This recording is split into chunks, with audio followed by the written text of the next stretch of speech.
What up, Grizz Nation, and welcome back to another Grizz 901. This is a winning edition. I know we're not used to this. I know we don't know what this feels like. It hasn't felt like this for a hot minute, but the Grizzlies win 110 to 108 tonight. It's going to be a little bit of a celebration, but we're also going to break down the game as we always do. Midway through the show, we'll hit on Grizz Trivia. And then we'll look ahead to the next game that is just kind of this weekend with the Detroit Pistons. And so I know that we had a guest planned. And no, Nate is not here. So you're welcome for that. But John Roser wanted to be here, sends his apologies. His power is completely out. He has no way to do the show. And so it was a last minute thing. And so I thought, who should I go get? Well, it's going to be a surprise for you.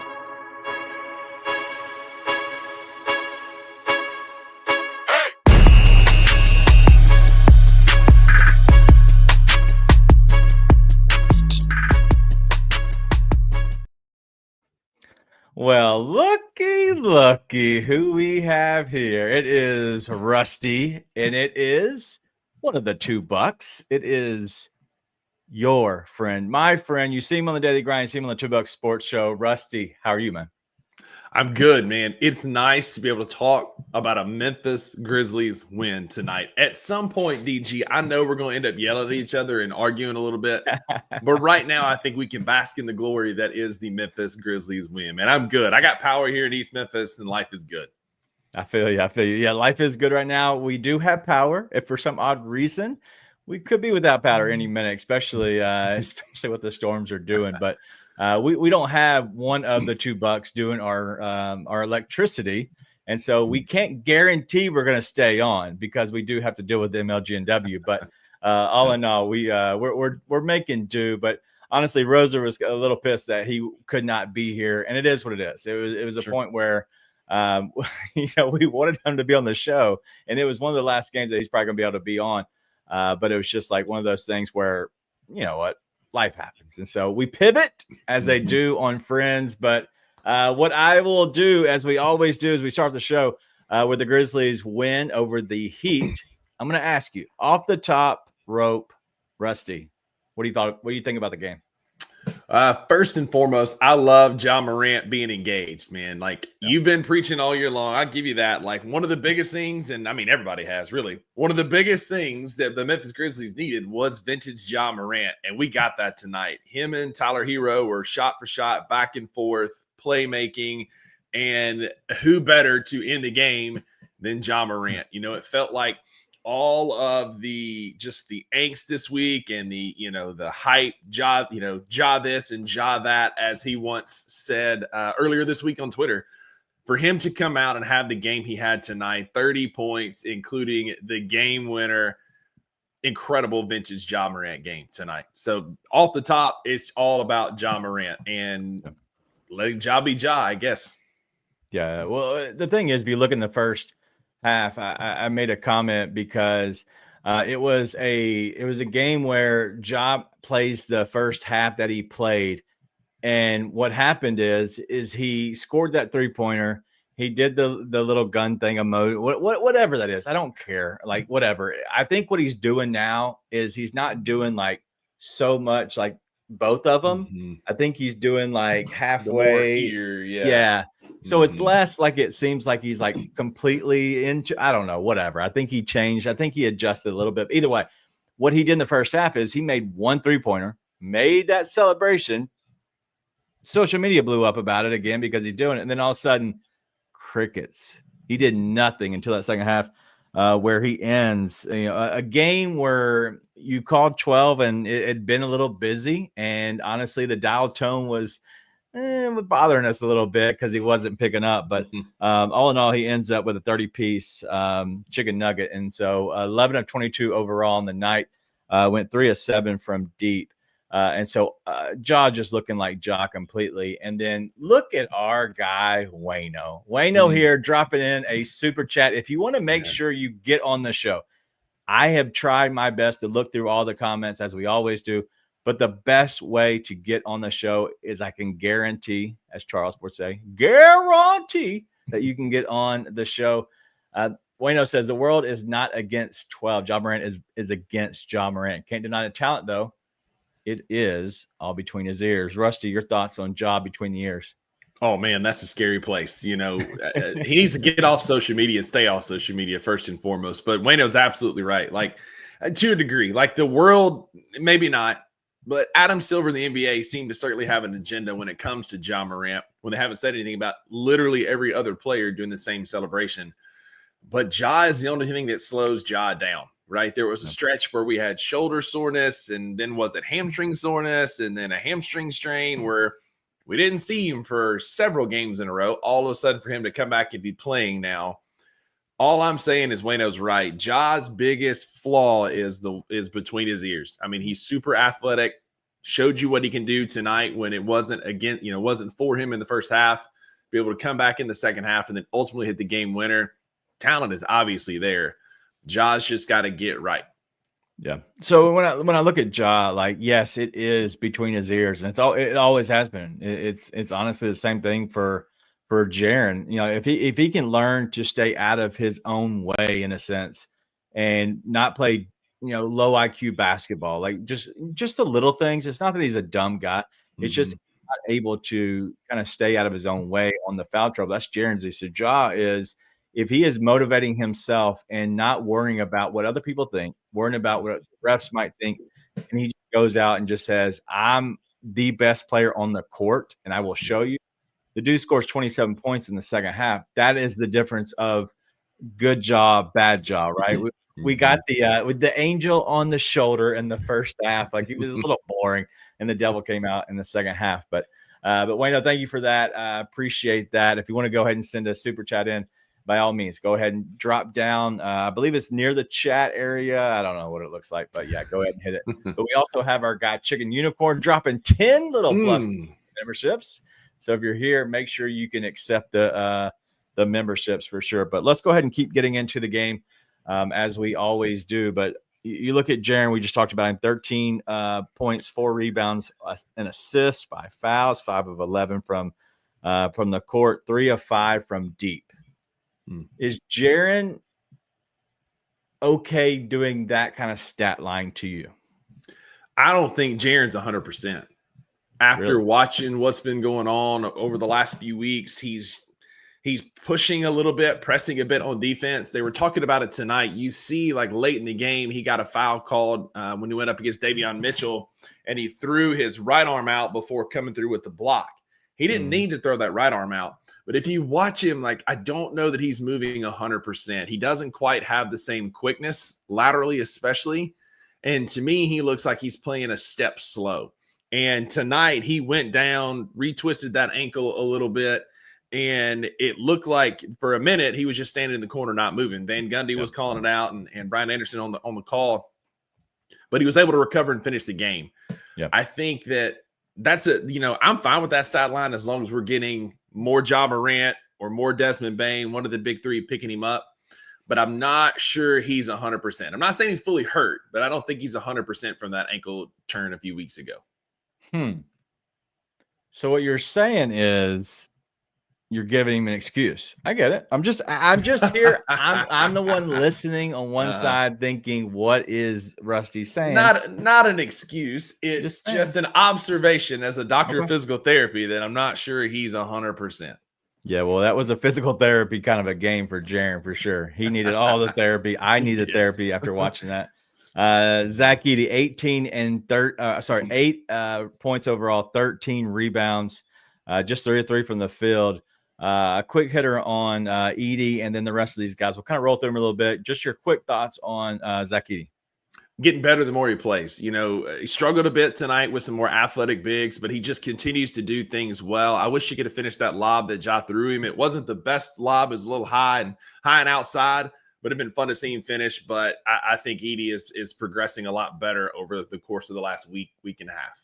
Yeah, and your co-host over here in the chat. I got the degree, man. I can go grab it right now. Rusty, an actual doctor. Yeah. Jealousy is unbecoming. Hey, I'm not sure either. Drew. All right. Dez, 17 points, 10 rebounds, 6 assists, 1 of 9 from deep, which is obviously an issue just overall. But he only had, it says he has 0 turnovers on the game. So at that point, is this a good enough Bane game on a consistent basis? You get this kind of a game, you can win. He's a winning player if you can produce that stat line. I think so. He was really hot around the turn of the year, cooled off a little bit, but not turning the ball over, dribbling off his foot is a great start. Yeah. Well, all right. So I do want to get into that a little bit later on. I don't want to go there, but I have 2 questions I have to ask you, and they are from people that you know, and I'm not going to ask them yet. I want to wait for a little bit. But I do have something that we do have, Bane, that Nate wants me to ask you. We'll get into that because I do feel the same way. Curious how you feel on it. Okay. But we have a question in here from looks like J-Ro-G. DG, what's your excuse for Aldama? First of all, I did not realize I was the holder and owner of Santi Aldama Island. But what I will say is I do like Santi. I do think that he is Mr. Inconsistent, but that's why he comes off the bench personally. Whatever. He did play 30 minutes again tonight because he's European. And that's what the coach likes, is a good European to put in the game. Yep. But 9 points, 8 rebounds, 2 assists, 3 of 7 from deep, -4 overall, 2 turnovers. Aldama for you, Wayno's #1 guy. His favorite player of all time. Yeah, this is a hallmark Santi Aldama game. We've had 2 good games in a row. We couldn't make it 3. Mr. Inconsistency is going to come back down to earth at some point. Again, he did some things well tonight. He altered some passing lanes, got a couple of steals, but again, a hallmark Santi Aldama game. And the thing is, yes, I think the biggest thing on him is it's not him, as he's not an issue to me personally. You just can't overpay. Unfortunately, Agreed. You might have to overpay Aldama, but you have to. He's a guy that can fit in and be your 8th best player on a really good team. Right now, he's probably your 5th or 6th, in all honesty, especially with BC out. He is a guy that has to finish, or that will finish games for you. Doesn't have to finish games. He can play big minutes, but he doesn't have to play big minutes for you. I think he's a guy that fits in, and also I think he will fit into a type of system that Isolo wants to play. So he is very inconsistent. I will never disagree on that. I don't know if I own the island, though, but I appreciate J-Ro-G. Do appreciate that. If so, there's room for more because I'm on Santi Aldama. Again, I don't want to overpay him. If the market commands 15, 16 million, you wish him happy trails. But the problem is, DG, as I'm sure y'all have talked about, we've talked about, the summer is going to be interesting how we walk a financial tightrope. And signing Santi Aldama might be the acquisition we get this summer. He's going to fit this system. He's been better this year overall than he has other years. He's still inconsistent for sure. Defensively, he can be an absolute liability. But he can go on a heater and get you some play from deep, some threes, and is a great rebounding threat at 7 foot. So I don't hate the idea of Santi Aldama being a big minute getter in this playoff rotation, but just know you're going to get some down games like tonight. Yeah, D'Angelo's saying $9 million, no more. Drew's saying here 15 to 16 million isn't that much more anyway. What's a number that, and I hate watching guys' pockets. I'm not trying to say, hey, it's just because there's a cap, okay? There's not unlimited amount of money. It's like your parents gave you $100 and you got to stretch it out for the week. So you got to pick and choose. All right, so we're going to pick and choose a little bit of what he gets paid. What's the number to you that says, hey, I'm okay with this number? I'd be willing to wiggle one way or the other, but overall, this is a good number for me. Yeah, 9 million's been thrown out. I think he's going to be like the 10 to 12 range. Emphasis on the 10 would probably be where I'd like to be. But somewhere in that range, I agree with D'Angelo here. If you can get better at 15 million, but for me, that I'll say 10 to 11 is where I'd like to be. Wow. Okay. Drew says 3 years, 45 million. So right around the area, but it's a little high for you personally. 15 million. Yeah. Yeah. So I think the Brandon Clark contract is right where we want to be at, right? Is 12.5. I think that's fine. I could be talked into 15. I could be talked into 15. I could be very happy if he only gets like 9 or 10. But either way. Yeah, 15. I mean, 15 is not out of the realm of possibilities for me. I feel more comfortable at 10 to 12 just because I've seen the inconsistency. But he's going to command closer to $15 million because there was a lot of interest in him earlier in the year. I think he's going to command closer to 15 for sure. I agree. All right, last guy I want to talk on and kind of just be done with it a little bit. But Scotty Pippen Jr., 17 points, 1 rebound, 7 assists. Pippen looked really good and gave the Grizzlies a lot of momentum when Ja wasn't able to. Pippen for you tonight?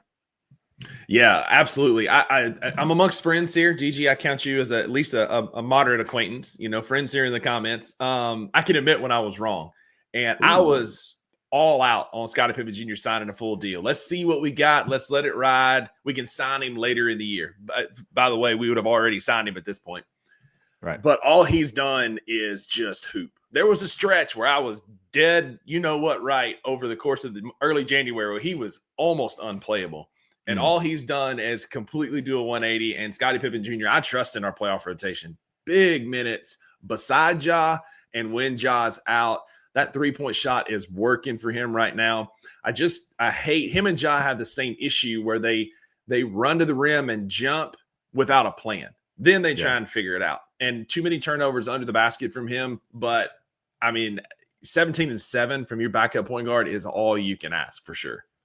Would you rather have Tyus or Scotty Pippen Jr.? Scotty Pippen Jr. does a lot of things I think better than Tyus, and I love Tyus. I just think Pip is a cheaper Tyus. It's a great contract, and he's just defensively, he's an absolute menace. Yeah, and he did close the game tonight, as Drew said in the comments. It's a chance that you can play him next to Ja because his defense is so good. He's not the tallest in the world. I'd love for the Grizzlies to go out and go get a backup point guard that might be somebody who they can take a chance on, right? And somebody who is boom or bust, somebody that's a deep second-round pick, in my opinion. And a guy, listen, I'll just throw it out there. Tyrese Proctor for the Duke Blue Devils. I know that, yes, he is a Duke. I've been watching for 3 years now. Yeah, shocker, right? But he's a guy that's 6'5", can shoot the ball really well, doesn't need to be a great passer because he's not an amazing passer. He's a guy who can get his shot.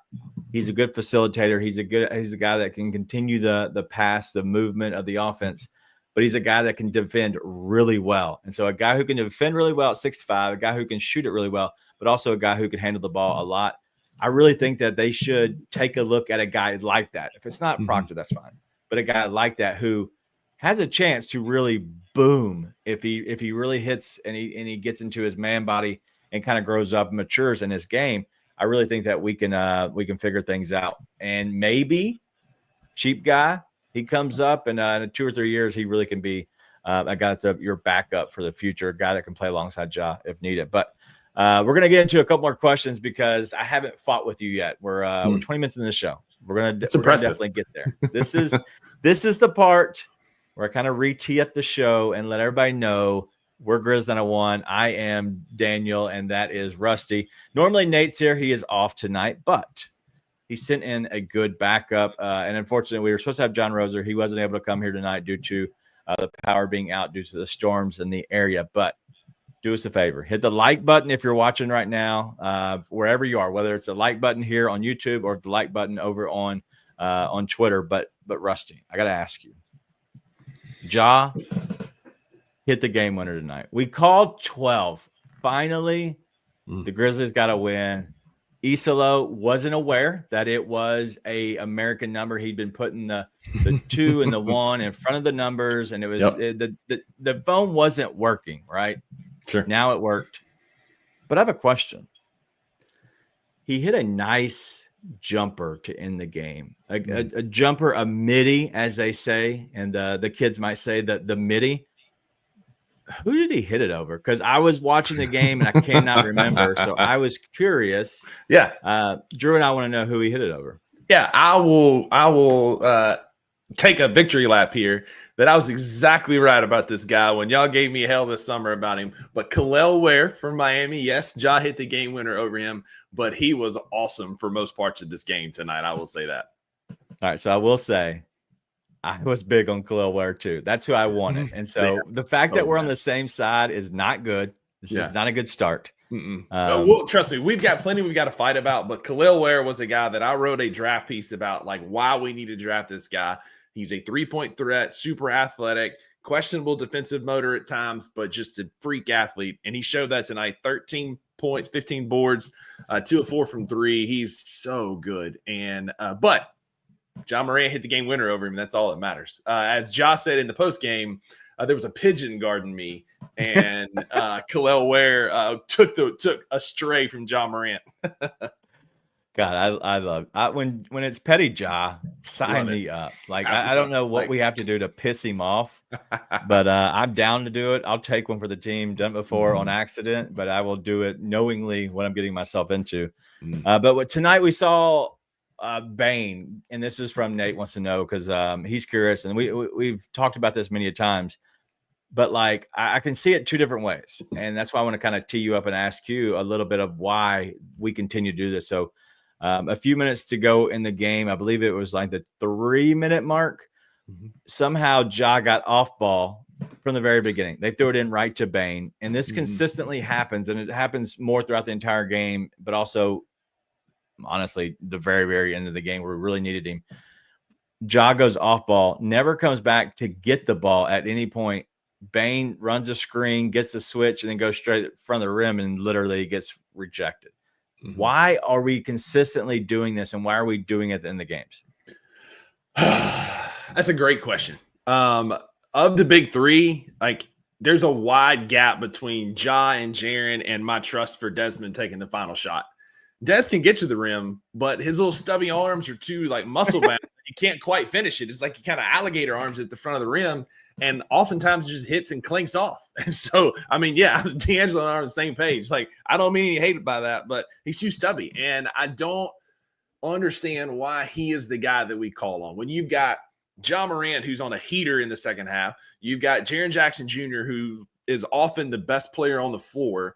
I don't understand why we continue to think Desmond Bane is the guy that can be our closer.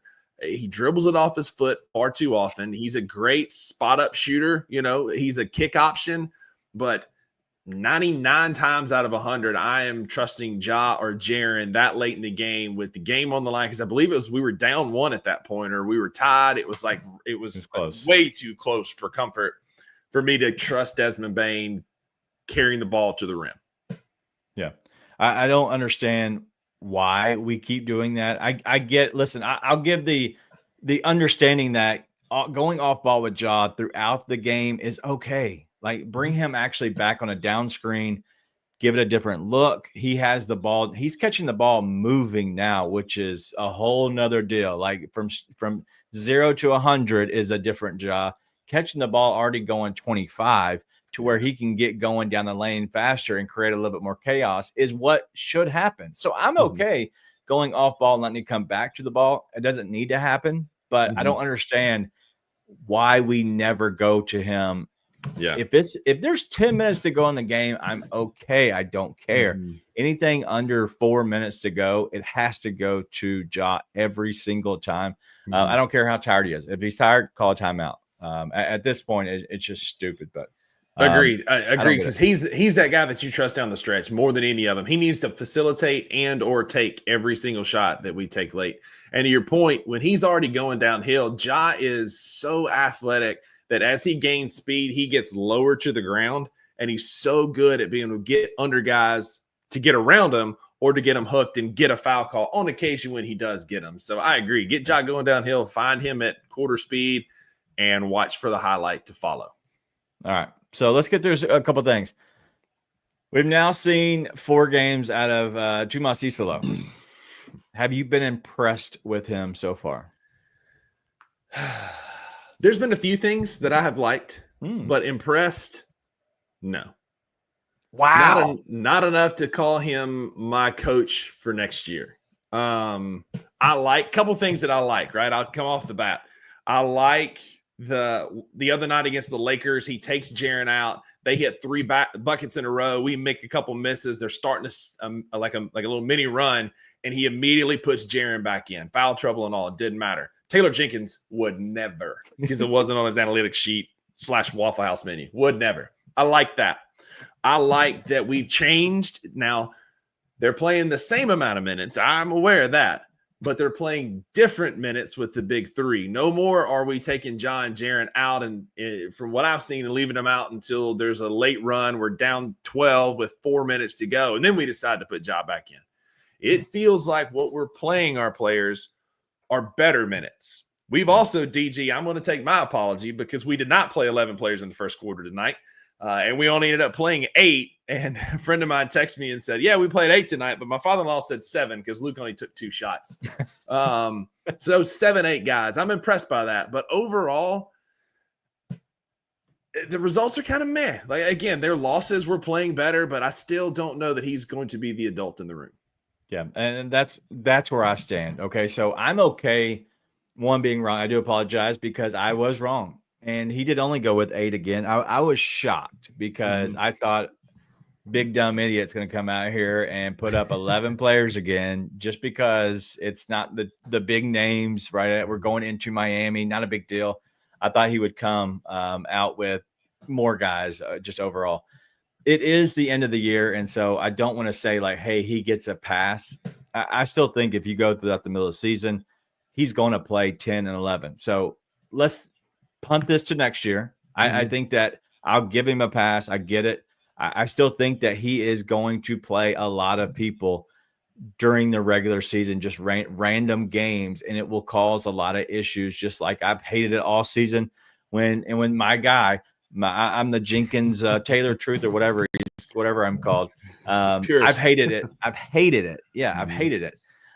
So, but I will say that his feel for the game has been much better. And so, much better. I'll give you that because there is a lot of like, hey, we're going to go ahead. And if you're going to the bench and we start getting on a run, they will go back to they'll go back to Ja, Jaren, or Bane, getting back in the game. My only issue with this, and I don't want to completely just take a dump on Isolo. I think he's fine. I don't know if the players will play for him. He was there all season and they quit.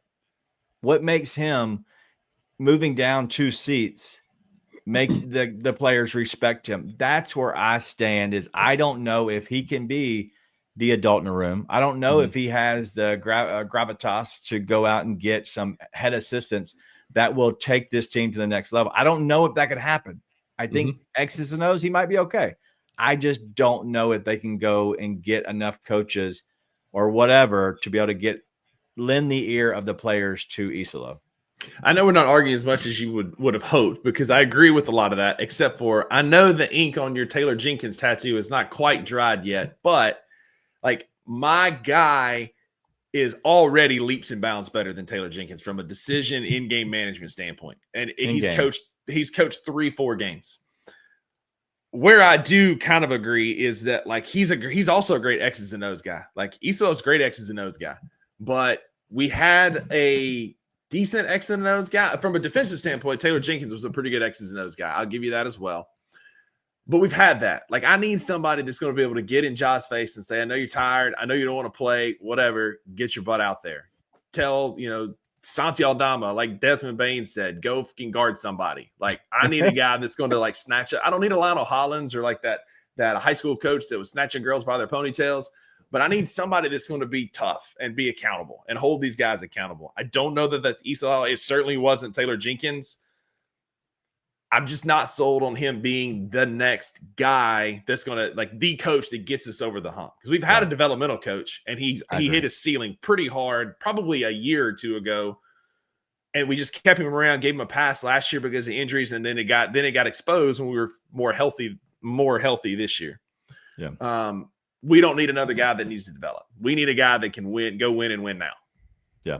And I agree. And that's the bad part of it is I feel like this change, not that I love Taylor Jenkins as the coach. I just thought one, the fact is that people like would just completely just crap on him for no reason, always blame him for no reason. That's the only reason I've ever defended. I'm like, hey, look at the players. John Morant doesn't play. And so that's where I was always at. The issue is now the Grizzlies, in a sense, are 2 years set back when you have to change your coach. unless they go get a proven head coach that has done this on the highest level. If they don't, there's so many questions around that. I am unsure of that. And I think that Zach Kleiman's tying himself to Isolo at this point. And I think he's going to be tied to him. So at that point, who knows what could happen? Whatever. We'll kind of move off of the coaching because I don't think it really matters in general. But Gigi Jackson has not resurfaced in a while. Is he missing? Do you know if he's actually around the team? Because I haven't seen him. So I was trying to make sure if we need to go check on him. He might be at a Smoothie King somewhere. I'm not exactly sure. But do you know where Gigi Jackson is? No, I have not. And I noticed that tonight that I hadn't really seen him on the bench since being recalled from South Haven. I don't know. I know he's in the doghouse from a defensive effort standpoint. You know, when Santi Aldama is a better defender than you and making better defensive plays than you need to reevaluate a lot of things. So maybe that's where he's at. Maybe he's at a retreat somewhere, getting his feelings figured out and whatnot. Or maybe Zach Kleiman's got him visiting cities on the tour of where you're going to be traded next year. I don't know, because it feels very much like he has been in the doghouse for quite a while, not even getting any minutes. And I thought that was one thing that would change after your boy got fired for sure. But we still haven't seen Gigi. Yeah, I don't know. Kenny says he was on the bench tonight. I have not seen him. I guess, yeah. Yeah, and I thought you would have, since you do have your tattoo of Gigi on there. I do love Gigi, man. I figured that you would have some kind of knowledge of where he is. You're probably checking his Instaface or something, whatever it is called, and you would know where he is. So yeah, just figured that. Yeah. He's still a better basketball player when given minutes than your boy John Conchar, and I'll stand by that. That is BS. We'll get on to that very, very soon. Let's go ahead and get into a little Grizz trivia. The Grizz King Meeks trivia tonight will be sponsored by Gibson's Donut, accordingly to King Meeks. And so, shout out King Meeks. We'll make sure that we get some Gibsons. I better have them in the morning, is all I'll say. And if Duke does win the championship, you know what to do, King Meeks. You know you got to hand wash my truck. And yes, I will be live streaming that while everybody can watch you. But just please wear a shirt. Yeah. But this is Grizz 901. Make sure you go ahead and hit the like button. But all we're about to do is have a little fun with some Grizz trivia. All right. Well, I completely just smoked that thing, but here we go. Let's get into. I thought if I pushed the button, it wouldn't go. Well, I didn't do that last time. All right. With Grizz trivia. The Grizzlies ranked second in team rebound per game this season. Rusty, my question to you in the chat. I'm going to give you all a little bit of time tonight. Rusty, I can see your camera the whole time. If I see you Googling, I will cancel you, freeze, or your camera or something. But who are the three players that averaging 6+ rebounds per game? While you're thinking about that, we're going to take a quick commercial break.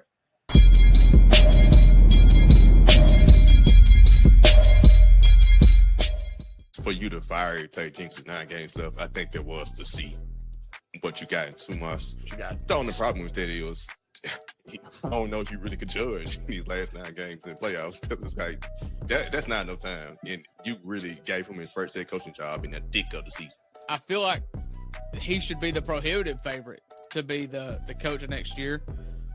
And I just at this point would think it's a mistake, just because I want veteran teams and I want a veteran coach. She is in like the worst possible situation for anyone to succeed in these last 8 games, where it's like, hey man, good. We're going to see what we got in 8 games where you are fighting for your life, literally for playoff seeding. And you are also playing one of the hardest schedules the rest of the way. Tune into The Daily Grind with your host, Lute Hatmaker, every Monday through Friday at 7:30 a.m. live on the Bluff City Media YouTube channel.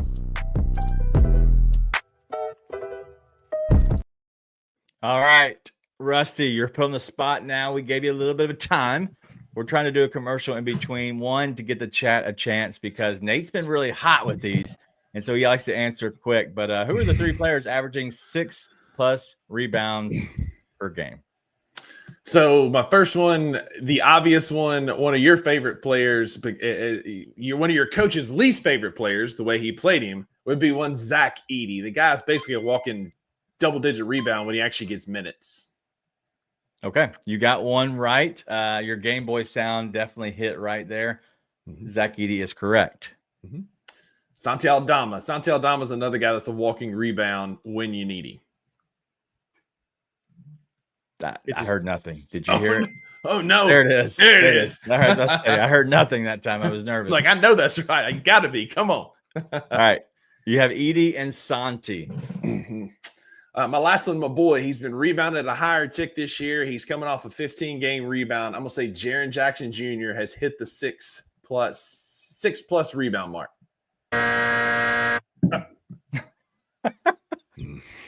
I thought for sure he was average 6 rebounds for the nerds and give him all this crap about not rebounding. Come on.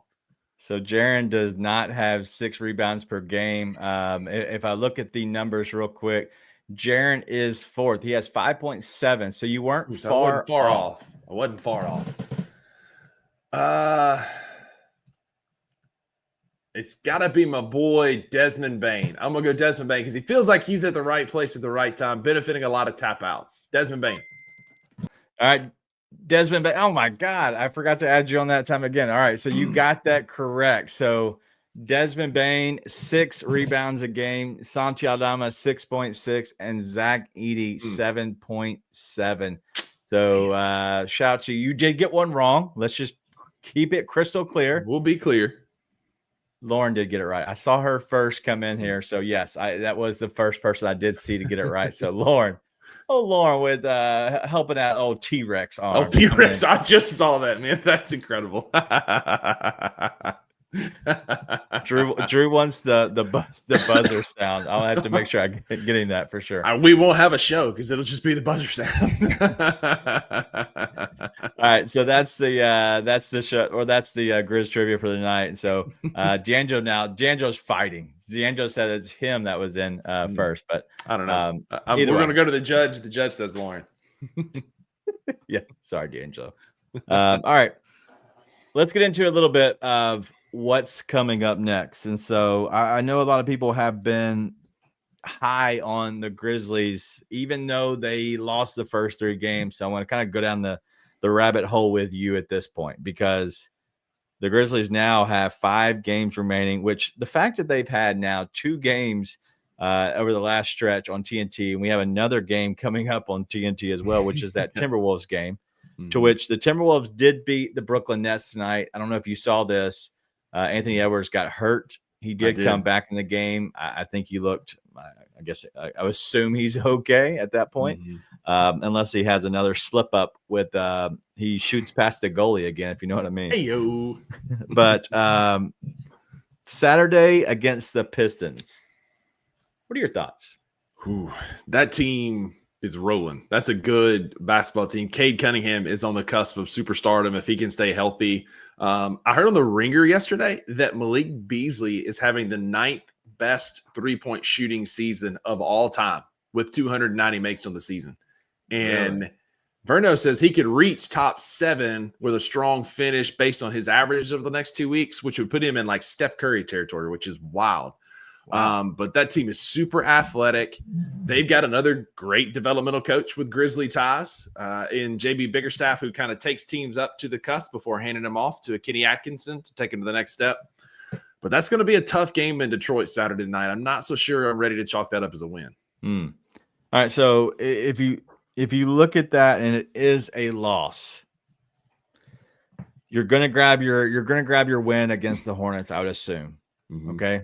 So you're 1-1 over the next 5. How confident are you that the Grizzlies can beat the Timberwolves? Because I know we talked about it on the Daily Grind at one point. I shared that they have the tiebreaker this season. Unfortunately, they don't have the tiebreaker with the Clippers.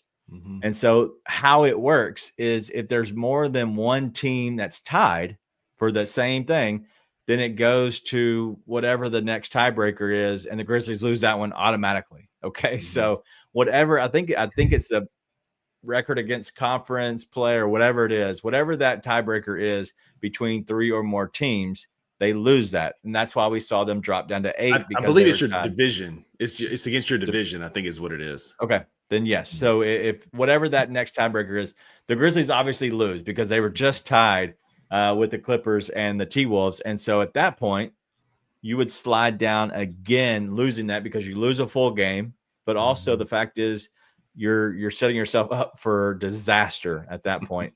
So how confident are you in that they can actually take down the Timberwolves? If it was anybody but the Timberwolves, I'd be more nervous than what I am. Okay. We've been playing better. Ja's been playing better. He owns Minnesota. Jaren usually sees red against Rudy Gobert. He must hate, France and French fries and all the things because he plays really well against Minnesota. So I'm confident we can get a win there. Okay. All right. So you're good on that. All right. I feel good. Let's say that. In less than 24 hours, they have to make their way to across the country, Denver, the site of the last issue that we had, one of the major issues in this franchise history. How in the world do they even get up to play that game? The only thing there that would help is at that point, Denver might be locked into the third spot and just resting guys would be our own. That or Westbrook will continue to shoot them out of games like he has done the last couple of nights because that guy has been struggling of late and catching hell for it in the media. So that if they're resting guys, yes. If not, woof. Yeah, I agree. Wolf is the correct answer. So that's a Friday night. So if you look at this just overall, the Nuggets have the Warriors on Friday. So they get the Warriors on a back-to-back after playing the Lakers, and then they play the Nuggets, right? So that's two tough teams, which helps the Grizzlies. Okay. And this is beep, beep, beep, beep, beep, beep, beep, the standings report. Shout out to Luke. Check him out in the morning on the Daily Grind. I always crack up when he does that. That's good. So the Warriors are going to take on the Nuggets at that point, right? And so the Nuggets somehow win that game that pushes down the Warriors. But then the rest of the way, they have the Pacers and the Kings, which should be 2 wins. I know the Pacers are tough, but I still think at home the Nuggets can get that win. Kings on the road, I still feel confident in that. All right, so that's fine. The last 2 games is the Grizzlies at home, and then they have the Rockets on the road the last game of the year. Oh, wow. The reason I share all that is because there's 2 games that they do have, right? And that is probably they could catch the Rockets or they could not on that last game. I think that will come down to whether they need to win it or not. But I really think that there could be do they need to play? How close everything is, I think they end up needing to play that game, unfortunately. I think you're right. They're currently tied with the Lakers. The Lakers have the tiebreaker, so the Lakers are in 3rd. Nuggets are in 4th. But they're only 3 games back from the Rockets. And so that Rockets, depending on, because the Rockets have been so polar opposites, right? They were super cold for so long, and now they're 8-2 in their last 10. And so it kind of swings one way or the other. I didn't realize I said the Nuggets had last, so that Grizzlies game feels awful important to Denver, and I don't know that we can get a win in Denver. Okay. Well, right now, kind of bring up it's early in the second, 28-24. The Warriors are over the Lakers. Just kind of looking at the rest of it, the Timberwolves beat up on the Nets, as I said earlier, and then nobody else has really played it on the Western Conference. But Art's got a question. If you guys have to guess which seed, which one do you see us finishing at? This is great because it goes into my next question. Appreciate that. Yeah, given what we've seen so far, I know we've got a favorable record, but I feel like 7th in the play-in is probably where we're going to land. Wow. All right. I don't. All right. So I don't think we end up 7th. I think we end up. I think it's 6th or 8th. I think 7th is the spot I don't think we could fall to personally, because so I think there's a way that we can be tied with the Clippers and the T-Wolves, which would put us down to the 8th. I also think that there's a chance we win those games that puts us into the 6th. I don't think we can get into the 5th. I do want to look and see what the Golden State's numbers look like, because they play the Nuggets Rockets, Suns, Spurs, Trailblazers, Clippers. They end the season with the Clippers. That's a tough stretch. It is. So the reason I say that is because they are the team that's above you and they're tied with you, right? So they drop tonight and they drop Denver. Then really you win 2 games over the next, 5. And I still think that could potentially tie or jump over them with a 3rd win over the next 5 games. So very doable for the Grizzlies. I don't know how, but they can't win to save their lives except for tonight against I know the Heat were 6-game win streak, whatever, still. Not the same caliber. I don't know that given what, like, you call it luck, call it whatever, I don't know that there's a way that we're going to finish any higher than 6th.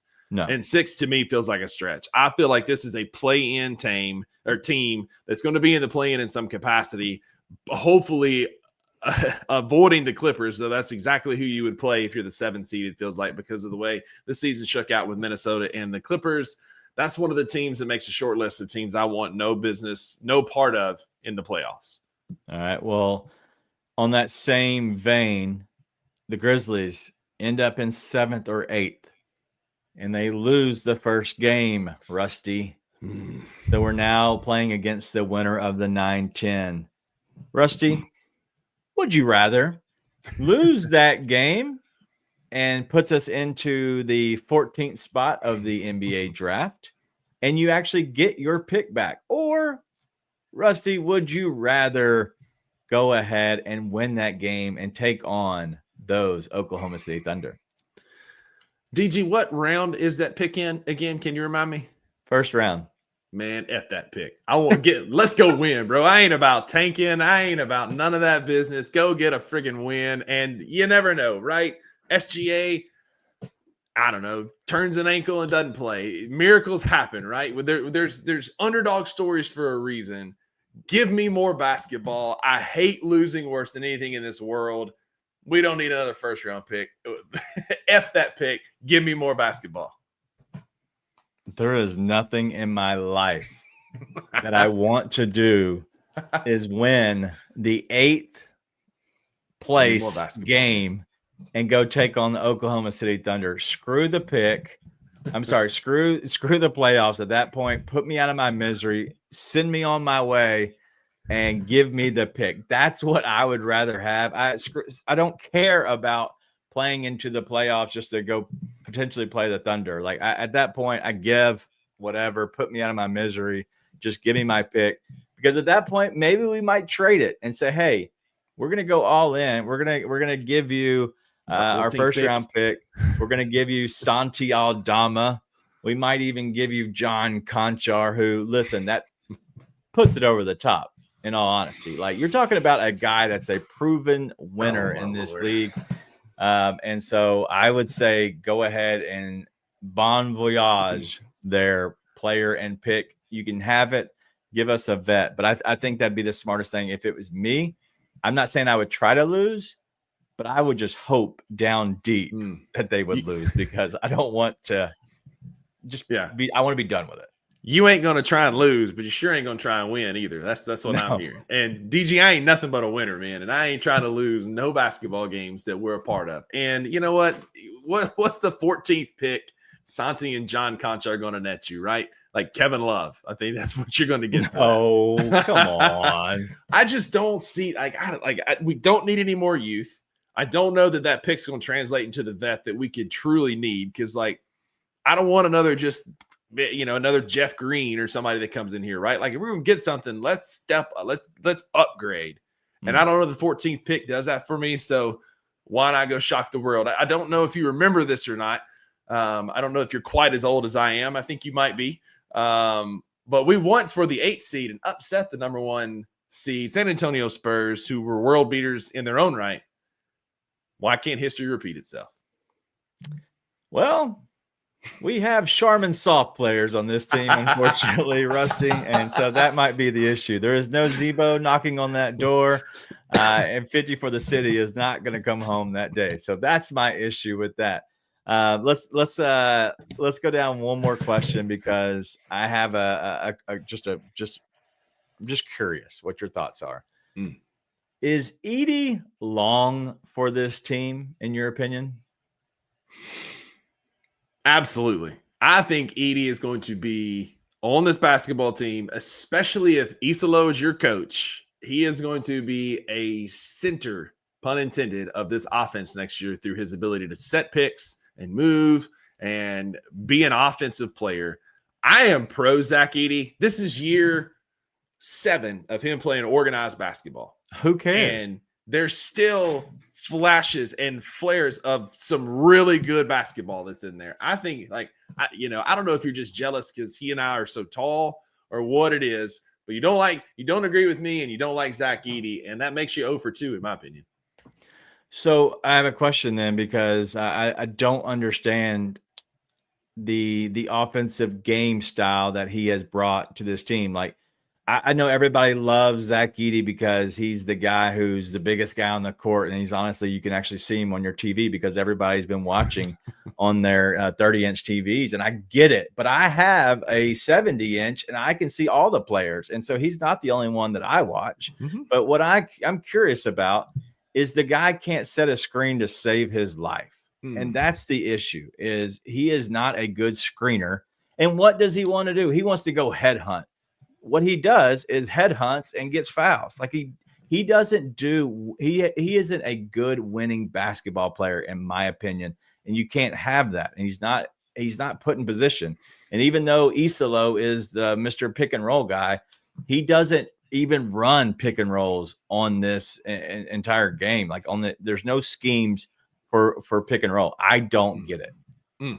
Zach Edey sets good picks, but I'll concede that he doesn't know what to do oftentimes after he has set the pick. He gets lost in space trying to figure out the pick and roll. I think he's got the pick part down pretty well. The roll part is where he's struggling. He's also a rookie, and what rookies come in polished and perfect and prepared, right? I don't even know that Cooper Flagg is going to do that next year, even with our 0.5% chance of us getting Cooper Flagg. Like, I still think that Zach Edey does enough winning basketball that he has a future on this team. And if you can't see it, you're watching with one eye is all I can tell you. Or your TV really is 30 inches. Well, you talk about this 0.5% chance of getting our guy, Cooper Flagg, everybody's guy, the guy, Cooper Flagg. But, Rusty, you've already said you want to win and go to the playoffs, so you don't get a first-round pick, Rusty. So don't even try to come back and try to grab your pick now, okay? You can't have it anymore. It's done. I will be the guy who will be cheering for the pick, not you. Sure. I got a question for you, DG. All right, let's go. You threw up King Meeks. He's not a good winner, right? Yeah. You can put that back up if you'd like. Can you name the top 2 rookies in plus-minus this year in the NBA? We know it's Edey is one of them, and I assume so. I don't think it is Wells. So is this? Hold on, because I know what's his face from the 76ers was, but I think that it rules him out because of he hadn't played enough games. Okay. How many games do you have to play? Does it matter? Is there a limit? I think it's the same as for like postseason awards, if I'm not mistaken. I had to think about that for a second. Okay. I don't think it's Wells. I don't think Wells plus minus looks is good enough. Is it Khalil Ware? It is not. It is Jalen Wells at plus 151. And then in second place is Zach Edey at plus 114. He is tied with A.J. Mitchell from Oklahoma City at plus 114. So the plus minuses are there. He's averaging 7.5 rebounds per game. He gets fouls, but I'm okay with our bruiser and our enforcer being the guy that goes out there and hacks a few people, gets a few fouls. Because if I remember correctly, I think he's only fouled out one time in 77 Yeah, because he's games. not late in the games because he's unplayable at that point. He goes out and he gets some fouls. He is our enforcer. I am pro Zach Edey on this basketball team, and I hate that our tough guy has to be our rookie, but I've seen enough that he's one of us, and I'm here for it. One of us. All right. Well, either way, I don't believe in Zach Edey. I think he is a issue for this team moving forward. We'll see this year. I don't want to be too hard on the guy. I just don't think he fits this team at all. Real quick, let's go one more minute, and then I have something to share with everybody. I don't know if nobody actually knows this, not even Nate. So I thought it'd be something we could share at the very end. this team going forward, whatever happens this year, it is what it is. But my thing, I'm curious what direction they go moving forward with this team. Do you hold on to the big three in your opinion? Like, are you set there? Those three need to be on your team. What is the next move for you if you had to make one? I'm not saying I need a player's name. What is the next move for this team? Because obviously they got rid of their coach, and then they potentially are, I don't know, they're auditioning for one at the moment with TI, but potentially looking in another direction. Who knows? Not worried about the coach because that's out of our, there's no way you can control that. They're going to do what they could do. But how do you set this team up for the future? And because I haven't had the chance to ask you, I want to ask, where do they go next? So there is one of the big three that I would entertain trading. One. Okay. But I like the team that we have. And I know we've not been great, but I think the biggest thing that hurt Gigi this year is not our Bobby Hill looking head coach who was a knucklehead. He's a large part of it, but the fact that Gigi and Vince missed the vast majority of the beginning of the season, had to roll into the game, into the team midseason, find a role, try and figure it out with a head coach who was being petty with what he was doing with certain players. I don't know that they ever got their feet underneath them. And so for me, honestly, I think we need a veteran head coach who can unlock our big three, trust the development of what you have, and let this team roll. We don't have a ton of, like, this isn't 2K. We're not going to be able to turn your favorite player, John Conchar, into Kevin Durant or a Cam Johnson or somebody else. But I think that we roll out the team that we have, continue to let them grow. I think I was a bit early in championship window expectations. We're all we got. We're all we need here in Memphis. And I'm rolling with the team that we have. Would you entertain going and getting a seasoned coach in the offseason? I think we're goofy if we don't. I see the writing on the wall that this is Isolo's job. Like, I get that. Yeah. But I think you need to go and do an exhaustive head coach. If I'm Zach Kleiman, again, he's not on the hot seat by any means because we have probably the most detached owner in all of professional sports. I'm not sure Robert Perry could pick Zach Kleiman out of a lineup if he was looking for him. But this hire should be attached to his job, and he needs to absolutely hit a home run. And I don't know that Isolo is that guy. But I think an exhaustive head coaching search this summer is an absolute must if we're serious about taking the next step. How many years of head coaching experience? I know this is a random question, but is there a years that you're like, hey, he needs to have this many years, like 5, 6, 7, whatever? No, because there's some journeyman assistants that can step up. For me, I'm looking for a coach that has player or coach experience late in the playoffs, whether that's a conference finals or preferably an NBA finals, whether they played in one as a player or they've coached as one on a bench. I need a coach with championship experience. See, that's I'm okay there, but I'm looking for a coach that's, just give me 6, 7, 8 years. I need to have some kind. I need something that shows me that they have some kind of head coaching experience. There's a guy that's got 6 years coaching experience that, a lot of people like. And honestly, I'd go out and get Taylor Jenkins. I'd go back and get him. I would tuck my tail and go back. Good Lord. The ink is still not drowned at that. So you probably wanted to go re-sign Jake LaRavia too, I'm sure. No doubt. Yeah, give me the great white hype. No, man. We've seen what happens with guys like TJ has 6, 7 years of experience as a developmental coach. We've had that. It's you never go back to the girl that dumped you, man. You can't fix her. She's unfixable. And but so you go get cute.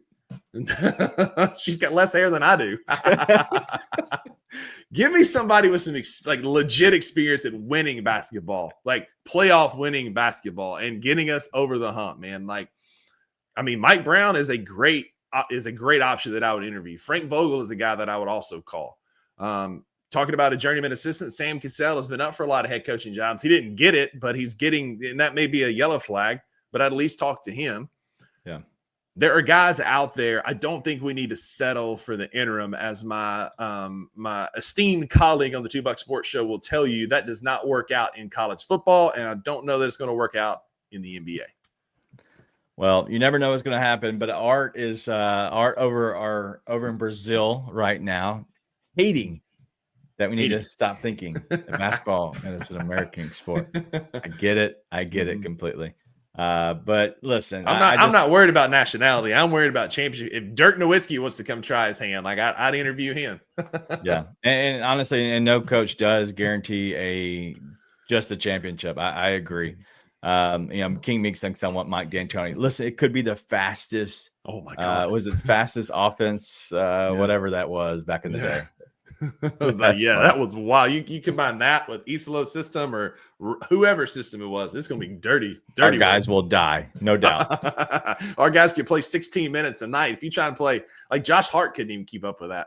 Yeah, I agree. All right, so we do have. I want to share this, and this is nothing like fancy or anything, but we do have a award. I was just sent this today. And so I want to share this, and Rusty, I'm going to throw you back on the screen so that I hadn't put you there.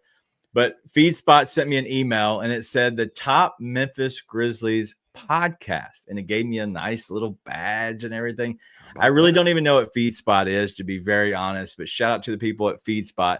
The reason is, and it broke down all the numbers, we're the highest ranked with so many people that listen with so many different things. And so, I do appreciate it because, listen, it's a lot of hard work doing the show just in general. I sometimes forget that people only listen to us on podcast, and that is true. Like I look at a lot of our numbers that isn't on the actual YouTube show, and I see it. So I thought I'd celebrate a little bit, the top Memphis Grizzlies podcast, which means it's there's others, and I saw the rankings, and I see everybody below us, and I felt good about it. But I thought we'd have a good time with it. But I figured we'd have Nate on here when we did it. But why not?